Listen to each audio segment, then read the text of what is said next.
Olá, boa noite e a paz a todos. Vamos à leitura de um texto da Palavra de Deus para a nossa meditação. Encontramos no Evangelho de Jesus Cristo, escrito por Mateus, no capítulo 4, os versículos 18 a 20. Assim está escrito: E Jesus, andando junto ao mar da Galileia, viu a dois irmãos, Simão, chamado Pedro, e André, os quais lançavam as redes ao mar, porque eram pescadores. E disse-lhes: Vinde após mim, e eu vos farei pescadores de homens. Então eles, deixando logo as redes, seguiram-no. Esse é o texto que vamos meditar nesta oportunidade, falando sobre 9 passos na vida de Pedro. E começamos com este texto, porque realmente aqui ele traz para nós como tudo começou na vida de Pedro, Simão, chamado Pedro.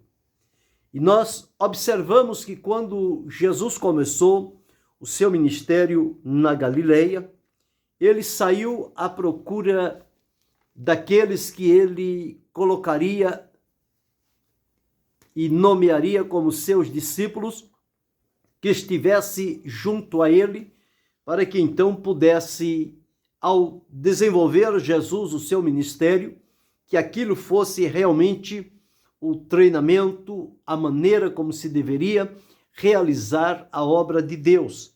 Então eles tiveram a felicidade de seguir a Jesus.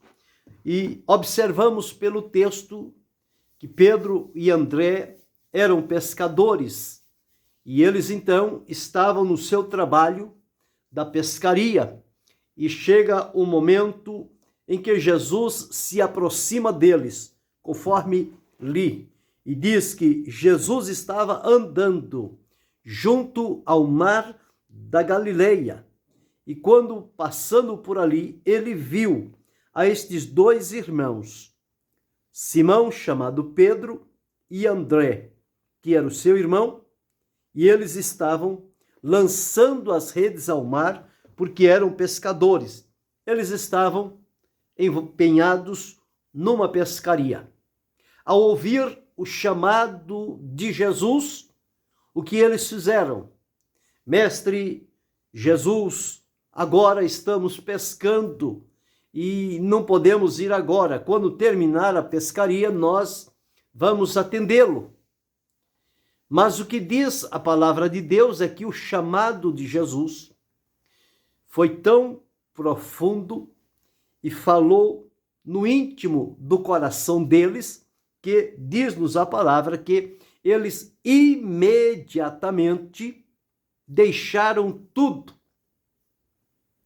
E conforme diz aqui no versículo 20, então eles, deixando logo as redes, seguiram.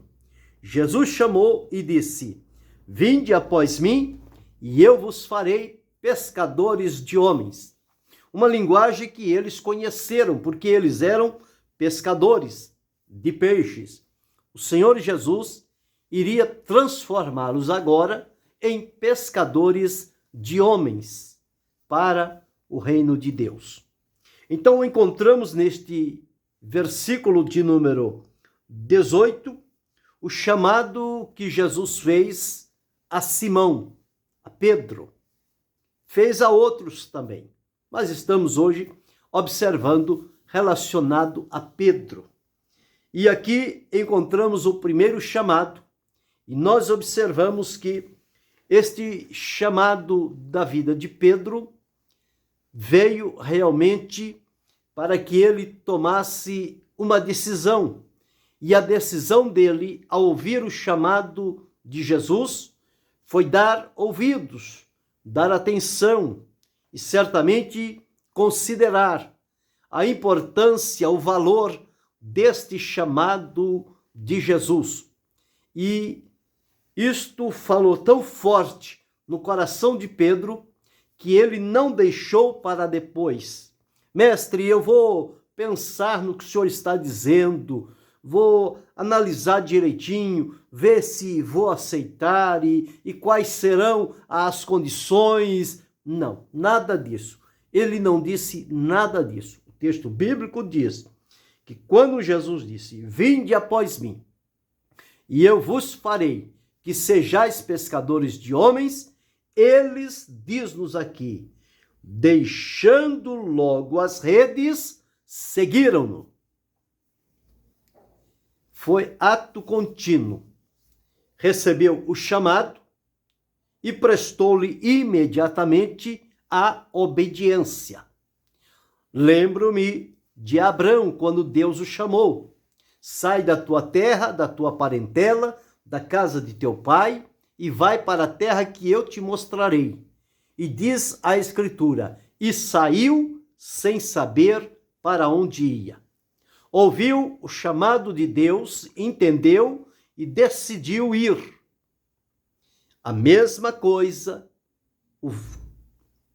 a obediência de Pedro, que nós observamos aqui, foi que a partir do momento que ele ouviu Jesus chamando e sabendo o que Jesus iria transformá-los, em que Jesus iria transformá-los, ele então decidiu de imediato deixar a pescaria e seguir a Jesus por onde quer que ele fosse, conforme nós observamos no desenvolver do ministério de Jesus, por quantas cidades, por quantos lugares Jesus esteve, e estes que Jesus chamou estiveram sempre com ele, desde o momento do chamado até o último dia de Jesus aqui na terra, porque Jesus os estava preparando para que eles dessem sequência ao seu trabalho aqui, quando chegasse o momento oportuno.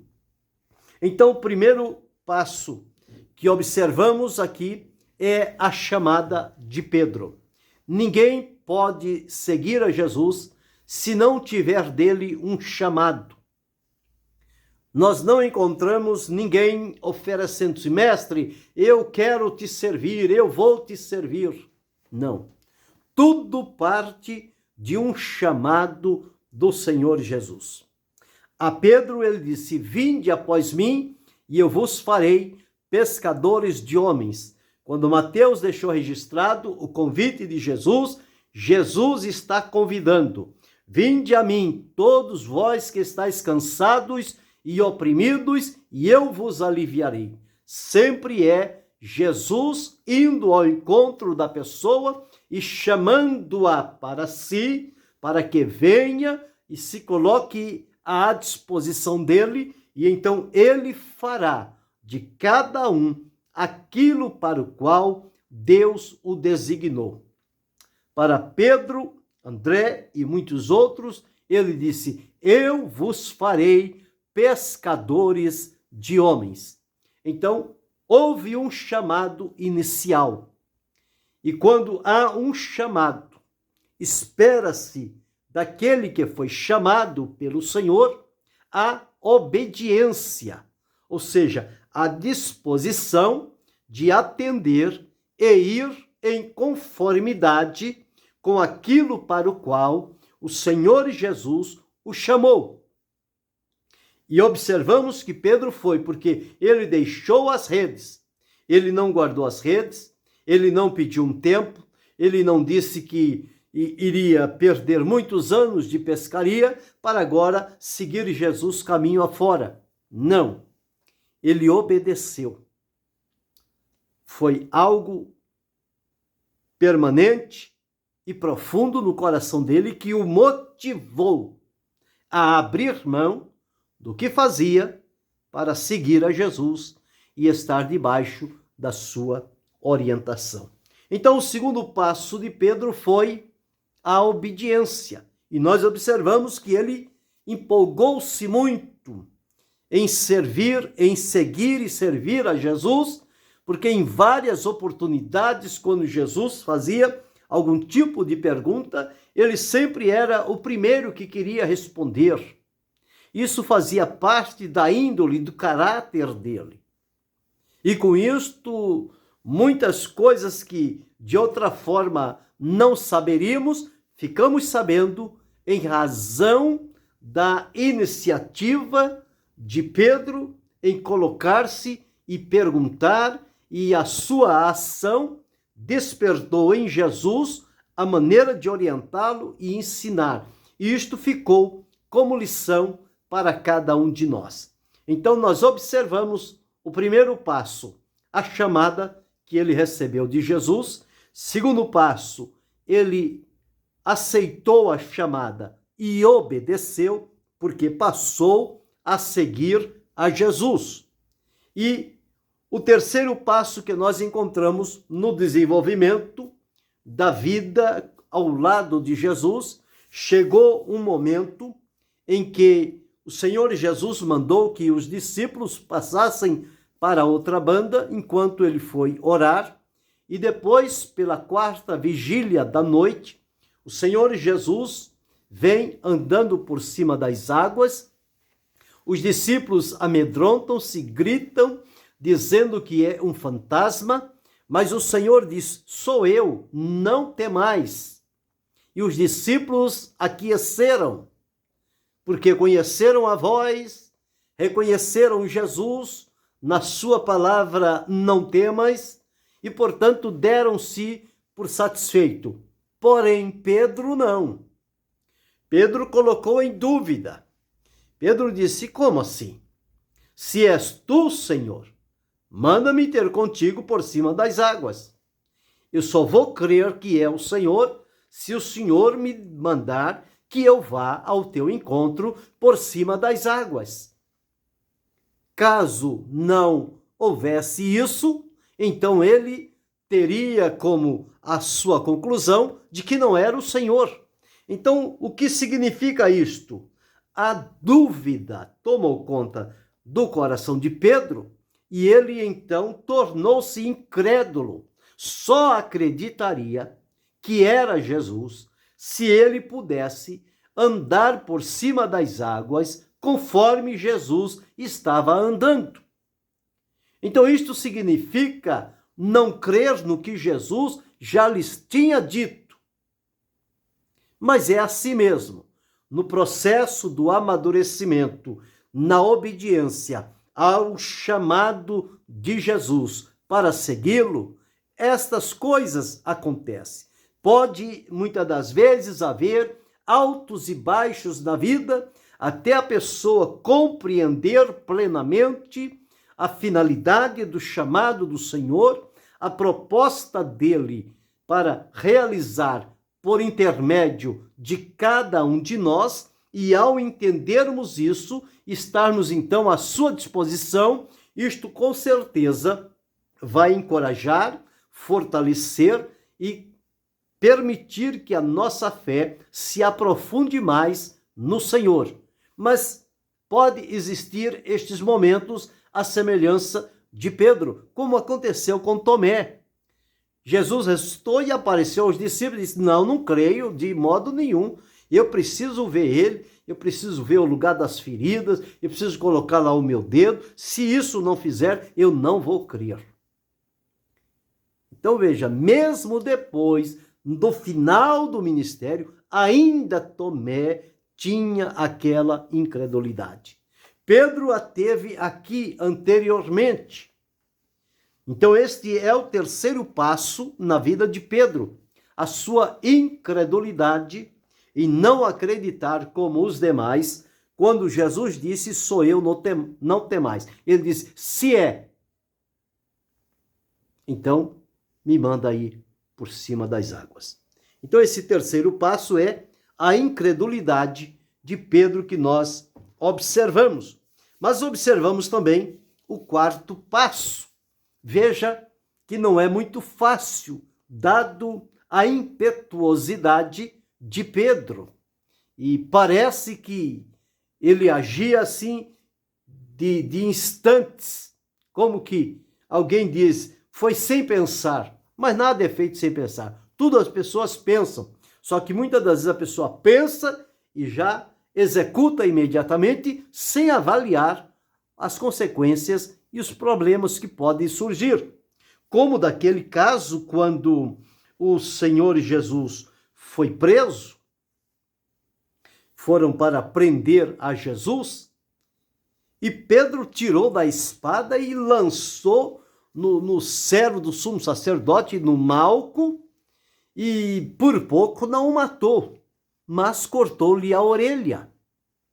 Então nós observamos aí o fracasso, nós observamos então, não fracasso, mas a maneira como ele se mostrou para defender Jesus de acordo com o seu pensamento. Eu tenho a espada na mão. Ele vem prender a Jesus, a quem eu estou servindo, a quem eu estou seguindo. Não, vai ficar assim não. Eu vou defender o mestre. Mas o mestre não precisava daquele tipo de defesa, porque havia chegado o momento. Tanto é que o Senhor Jesus pega a orelha e coloca no mesmo lugar, e ali acontece um grande milagre. Então nós observamos que Pedro teve esta fraqueza, ou seja, esta carnalidade, podemos dizer assim. Ele deixou o velho homem transparecer e quis fazer justiça com as próprias mãos. Nós encontramos no Evangelho escrito por João, no capítulo 18 e o versículo 10. Está escrito assim. João 18 e 10. Então Simão Pedro, que tinha espada, desembainhou-a e feriu o servo do sumo sacerdote, cortando-lhe a orelha direita. E o nome do servo era Malco. Mas Jesus disse a Pedro: mete a tua espada na bainha. Não beberei eu o cálice que o meu pai me deu? Então nós encontramos aqui esta carnalidade de Pedro querendo agir com o braço humano. E isto Jesus não aprovou. Então eram as situações que aconteciam deste momento. Quando eu disse sobre que ele não acreditou que era Jesus, lá no capítulo 14 e o versículo 18, versículo 28 de Mateus, está escrito assim. E respondendo Pedro, disse: Senhor, se és tu, manda-me ir ter contigo por cima das águas. E agora observamos então ele querendo resolver uma situação no seu próprio braço, confiando na sua espada. Mas Jesus disse: mete a tua espada na bainha, porque este é o cálice que eu deverei beber. Bem, então aconteceu isto diante de Pedro. E quando chega um outro momento, este foi o quarto ponto, a carnalidade de Pedro. Mas o quinto ponto nos leva àquele momento quando então Jesus foi preso, foi julgado, foi sentenciado, e diz-nos a palavra que a partir do momento em que Jesus foi preso, Pedro seguia-o de longe. Quando vieram prendê-lo, ele estava perto e lançou da espada. Quando Jesus foi levado para o julgamento, ele distanciou-se de Jesus e passou então a andar longe. Isto identifica um fracasso que aconteceu na vida de Pedro, e isto levou a outras situações que o comprometeram naquele momento. Então nós encontramos aqui em Lucas, no capítulo 22 e o versículo 54, está escrito assim. Lucas 22, 54. Então, prendendo-o, levaram e o meteram em casa do sumo sacerdote. E Pedro seguia-o de longe. Ao seguir Jesus de longe, esta conotação de estar longe coloca a pessoa em situação vulnerável, próximo de atingir ou enfrentar certas situações, e por estar longe, essas situações que enfrentam pode lhes comprometer. O próprio Jesus havia advertido que Pedro haveria de negá-lo. Ele prometeu a Jesus que iria com ele até a morte e jamais o negaria. Mas aqui nós encontramos que, passando ele a segui-lo de longe, então ocorreu o seguinte. Aqui nós observamos o fracasso que ele teve. E ele foi justamente aonde? Foi reunir-se com aquelas pessoas que estavam aquentando-se ali em uma fogueira, procurando não se deixar conhecer quem ele era e ficar ali como que um desconhecido. Mas isso não tardou muito. E nós observamos as companhias, versículo 55 do capítulo 22 de Lucas. E havendo-se acendido fogo no meio do pátio, estando todos sentados, assentou-se Pedro entre eles. Alguém que estava ao lado de Jesus, agora está ao lado daqueles que não creem em Jesus. Pedro foi assentar-se ali com eles. Então, estas pessoas tornaram-se naquele instante ou naquela noite para a madrugada as companhias de Pedro. E quando ele menos espera, nós vimos aqui o sexto ponto da vida de Pedro, que é as companhias, aqueles que estavam em volta do fogo. E o sétimo ponto, que observamos é quando ele então procura se desvencilhar, não ser identificado como alguém próximo a Jesus, mesmo porque ele seguia-o de longe. Então vem uma criada, vendo ele estar assentado no fogo, e disse: este também estava com ele. E Pedro nega dizendo: mulher, eu não conheço. Veja, esteve tanto tempo com Jesus e agora diz: eu não o conheço. Foi a negação de Pedro. Um pouco depois veio outro e disse: tu também és dele. Mas Pedro disse: homem, não sou. E passado quase uma hora, outro afirmava dizendo: também este verdadeiramente estava com ele, pois também é galileu. E Pedro disse: homem, não sei o que dizes. E logo estando ele ainda a falar, cantou o galo. Cumpriu-se o que Jesus havia dito, que ele iria negá-lo, e ele dizendo que não. Mas Jesus é quem sabe das coisas plenamente. Então observamos aqui este sétimo ponto na vida de Pedro, a sua negação. Veja, passou a seguir, cortou a orelha do servo do sumo sacerdote. Passou a seguir Jesus de longe. Assentou-se à fogueira junto com os estranhos. Negou a Jesus por 3 vezes. E o que fazer agora? Qual era a condição dele? Se ele já tinha, no momento, desacreditado que era Jesus que vinha ao encontro deles. Mas tudo isto aconteceu.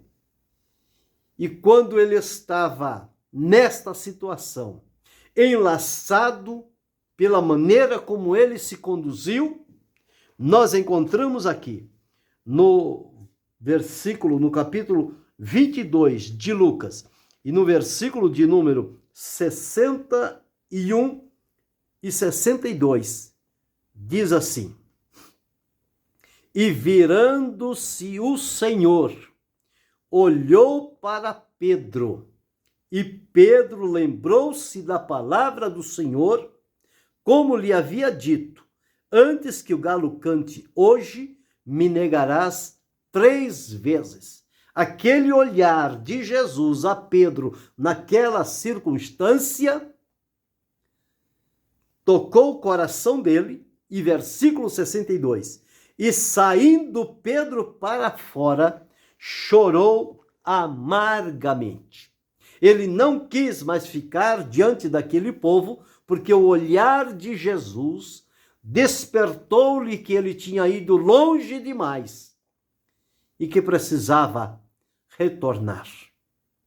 Então nós encontramos aqui estes 8 pontos na vida de Pedro, faltando ainda o último, mas nós observamos que tudo isto aconteceu desde o chamado até a realização do ministério que Deus lhe havia confiado. Então nós observamos que isto pode acontecer também na vida de qualquer pessoa.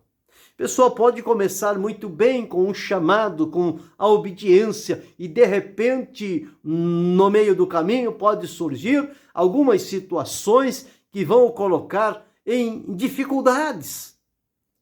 Mas estudando e analisando estes passos na vida de Pedro, nós vamos tê-lo como um parâmetro, como um espelho em que possamos olhar ali e ver o nosso procedimento, se está equiparado àquele e o que precisamos fazer para não termos as mesmas falhas naqueles lugares onde não deveríamos. Fazendo isto, observando e procurando praticar, nós vamos entender de maneira fácil o que Deus espera de cada um de nós. E aconteceu isto. Jesus foi julgado, foi crucificado, foi morto, e Pedro teve aquela última lembrança do olhar de Jesus quando ele chorou amargamente. Parecia que para ele tudo estava perdido, não havia mais jeito, o mestre morreu, foi sepultado, e Pedro agora, o que fazer? Visto que no último instante da vida do mestre aqui na terra, ele o negou, seguiu-o longe e o negou. Mas Jesus, quando ressuscitou, disse àquelas mulheres: ide dizer a meus discípulos e a Pedro que eu vou para a Galileia, lá eles me verão. Galileia foi onde Jesus encontrou Pedro e o chamou. E agora Jesus diz que vai a Galileia e que Pedro precisa ir lá também. Foi ali exatamente que o Senhor chamou a Pedro particularmente, e Pedro reconheceu a sua condição, os seus feitos, e ali o Senhor Jesus restaurou a vida de Pedro. Ele foi restaurado. Não precisava mais ficar pelos cantos, porque Jesus, frente a frente com ele, o restaurou e o encarregou de cuidados com o seu povo e com a sua obra na parte que lhe foi confiado. Então nós observamos esses passos na vida de Pedro. E o 9º e último, nós vemos agora o êxito, a vitória que Pedro teve.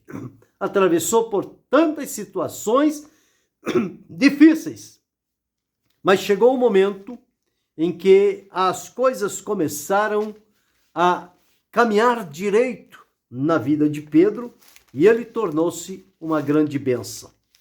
Isto quando da restauração que Jesus fez a ele e do momento em que eles foram revestidos do poder do Espírito Santo no dia de Pentecostes, e a partir dali, aquele Pedro fraco, indeciso, vacilante e que associou-se àquelas companhias, agora era totalmente diferente.